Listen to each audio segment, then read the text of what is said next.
ನಮಸ್ತೆ ಸ್ನೇಹಿತರೆ, ನಿಮ್ಮಲ್ಲಿ ಎಷ್ಟೋ ಮಂದಿಗೆ ಅನಿಸಿರಬಹುದು ಈಗ ಯಾವುದೇ ಎಲೆಕ್ಷನ್ಸ್ ಇಲ್ವಲ್ಲ, ಆದ್ರೂ ಈತ ಮಾತ್ರ ಯಾಕೆ ಯಾವಾಗ್ಲೂ ಎಲೆಕ್ಷನ್ಸ್ ರಾಜಕೀಯ ಅಂತಲೇ ಮಾತನಾಡ್ತಾ ಇರ್ತಾನೆ ಅಂತ.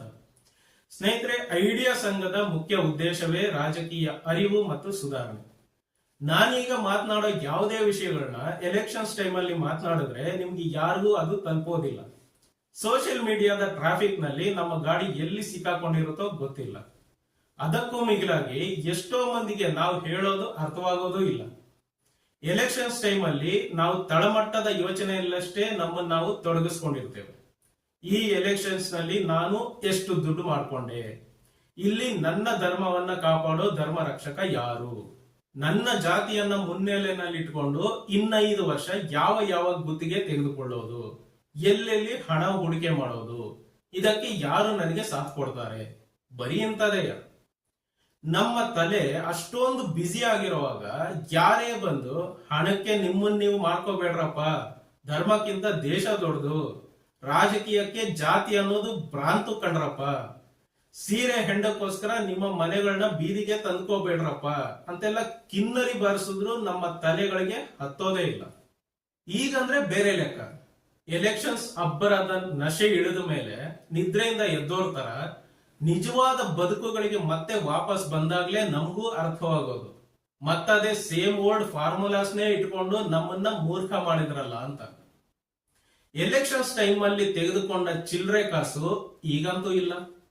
ಆಗ ಕುಡಿದಂತ ಹೆಂಡದ ನಶೆ ಯಾವತ್ತೋ ಇಳಿದೋಯ್ತು. ತೆಗೆದುಕೊಂಡ ಸೀರೆ ಹರಿದೋಯ್ತು, ಕುಕ್ಕರ್ ಬ್ಲಾಸ್ಟ್ ಆಯ್ತು. ನನ್ನ ಧರ್ಮ ರಕ್ಷಕ ವಿರೋಧಿ ಧರ್ಮ ರಕ್ಷಕನ ಜೊತೆ ತಬ್ಬಿ ಮುದ್ದಾಡ್ತಾ ಅದೆಂತದೋ ಪಾರ್ಟಿ ಮಾಡ್ತಾ ಇದ್ದಾನೆ. ಇನ್ನು ನನ್ನ ಜಾತಿ ನಾಯಕರಿಗಂತೂ ಅವರವರ ದಂಧೆಗಳಾಯ್ತು, ವಸೂಲಿಗಳಾಯ್ತು. ನಾವಂತೂ ಬೇಕಾಗಿಲ್ಲ. ನೀವು ಫೋನ್ ಮಾಡಿದ್ರೆ 5 ನಿಮಿಷದಲ್ಲಿ ನಿಮ್ಮ ಮನೆ ಮುಂದೆ ಇರ್ತೀನಮ್ಮ ಅಂತ ಹೇಳಿದ ನನ್ನ ಪ್ರಜಾಪ್ರತಿನಿಧಿ ರಾಜನಾಗ್ಬಿಟ್ಟಿದ್ದಾನೆ. ಅವನ ಗೇಟ್ ಹತ್ರ ಹೋದ್ರೆ ಲೆಕ್ಕಕ್ಕೆ ಸಿಗದಷ್ಟು ನಾಯಿಗಳು ಕಾವಲಿಗೆ ನಿಂತಿದ್ದಾವೆ. ಅವುಗಳನ್ನ ದಾಟಿ ಹೋಗಿ ಅವನ ಹತ್ರ ನನ್ನ ಕಷ್ಟ ಹೇಳ್ಕೊಳ್ಳೋ ಧೈರ್ಯ ನನಗಂತೂ ಇಲ್ಲ. ಈಗ ನಾನು ನನ್ನ ಸಮಸ್ಯೆಗಳಿಗೆ ನಿಜವಾದ ಕಾರಣ ಏನಿರಬಹುದು ಅಂತ ಯೋಚನೆ ಮಾಡೋದಕ್ಕೆ ಕೂತಿದ್ದೀನಿ. ಇಂತಹ ಮನಸ್ಥಿತಿನಲ್ಲಿ ಇರುವಾಗ ತಾನೆ ನಿಜವಾಗ್ಲೂ ಸಮಸ್ಯೆಗಳಿಗೆ ಪರಿಹಾರ ಏನು, ವ್ಯವಸ್ಥೆ ಅಂದ್ರೇನು, ನಿಜವಾದ ಪ್ರಜಾಪ್ರಭುತ್ವ ಅಂದ್ರೇನು, ಇವೆಲ್ಲ ಅರ್ಥ ಆಗೋದೇ ಈಗ. ಎಲೆಕ್ಷನ್ಸ್ ಟೈಮ್ ಅಲ್ಲಿ ನಮ್ಮ ನಿಮ್ಮ ಮಧ್ಯೆ ಸಾವಿರಾರು ಅರೆ ಹುಚ್ಚರು ಅಡ್ಡ ಇರ್ತಾರೆ. ಈಗ ಯಾರೂ ಇರೋದಿಲ್ಲ. ಎಲ್ಲರೂ ಅವರವರ ದಂಧೆಗಳಲ್ಲಿ ಬ್ಯುಸಿ ಆಗಿದ್ದಾರೆ. ಈಗ ನಾವು ನೀವು ಅಷ್ಟೇ. ಮಾತನಾಡೋಣವಾ ಸ್ನೇಹಿತರೆ? ಸಾಧ್ಯವಾದಷ್ಟು ವಾರಕ್ಕೊಮ್ಮೆ ಅಥವಾ 2 ವಾರಕ್ಕೊಮ್ಮೆ ಐಡಿಯಾ ವಿಶ್ವಮಾನವ ಚಾನೆಲ್ ಮೂಲಕ ಸಂಪರ್ಕದಲ್ಲಿರೋಣ. ನಿಜವಾದ ಪ್ರಜಾಪ್ರಭುತ್ವ ವ್ಯವಸ್ಥೆ ಮತ್ತದರ ಸುಧಾರಣೆ ಬಗ್ಗೆ ಮಾತನಾಡೋದಷ್ಟೇ ಅಲ್ಲ, ವಿಷಯಗಳ ಲಾಜಿಕಲ್ ಎಂಡ್ ತನಕವೂ ಹೇಗೆ ಎತ್ತ ಅಂತ ಗ್ರೌಂಡ್ ಲೆವೆಲ್ ನಲ್ಲಿ ಪ್ರಯತ್ನ ಪಡೋಣ, ಯಾವುದೇ ಸದ್ದು ಗದ್ದಲ ಇಲ್ಲದೆ. ಸ್ನೇಹಿತರೆ ಕ್ಷಮಿಸಿ, ಈ ಒಂದು ಚಾನೆಲ್ ಕಲರ್ಫುಲ್ ಆಗಂತೂ ಇರೋದಿಲ್ಲ. ಇರೋ ಸತ್ಯಾಸತ್ಯಗಳನ್ನ ಬ್ಲಾಕ್ ಅಂಡ್ ವೈಟ್ ನಲ್ಲಿ ಮಾತನಾಡೋಣ. ಕೇಸರಿ, ಹಸಿರು, ನೀಲಿ, ಕೆಂಪು ಅಂತೆಲ್ಲ ಬಣ್ಣಗಳು ನಮ್ಮ ದಾರಿ ತಪ್ಪಿಸ್ತಾ ಇವೆ ಹೊರತು ಸರಿ ದಾರಿ ಯಾವುದು ಅಂತ ಆ ಬಣ್ಣಗಳಿಗೆ ಕ್ಲಾರಿಟಿ ಇಲ್ಲ. ದೇಶವನ್ನ ಬಣ್ಣಮಯ ಮಾಡೋದಕ್ಕೆ ಹೋಗಿ ಅಲ್ವಾ ನಾವುಗಳು ಸಹಿತ ಜಾಂಬಿಗಳ ಹಾಗೆ ನಮ್ಮ ಸ್ಥಿತ ಪ್ರಜ್ಞೆ ಕಳೆದುಕೊಂಡಿರೋದು. ಸೊ ನಾವಿಲ್ಲಿ 2 ಬಣ್ಣಗಳಲ್ಲಿ ಬದುಕನ್ನ ನೋಡೋಣ. ಕಪ್ಪು ಬಿಳುಪು ಅಂದರೆ ಅಂಧಕಾರ ಬೆಳಕು, ಅಂದರೆ ಸುಳ್ಳು ನಿಜ ಅಷ್ಟೇ.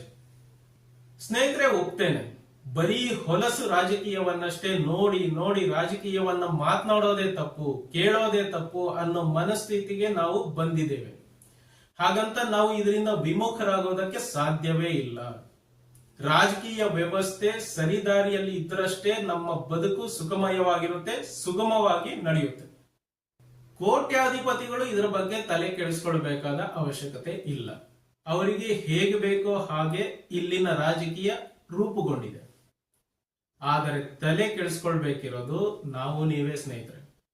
ನಮ್ಮ ಜೀವನದ ಯಾವುದೇ ಒಂದು ಸಮಸ್ಯೆಯನ್ನ ತೆಗೆದುಕೊಂಡು ಅದಕ್ಕೆ ನಿಜವಾದ ಕಾರಣ ಏನಿರಬಹುದು ಅಂತ ಅದರ ಆಳವನ್ನು ತಿಳಿಯೋದಕ್ಕೆ ಪ್ರಯತ್ನ ಪಡ್ತಾ ಹೋಗಿ.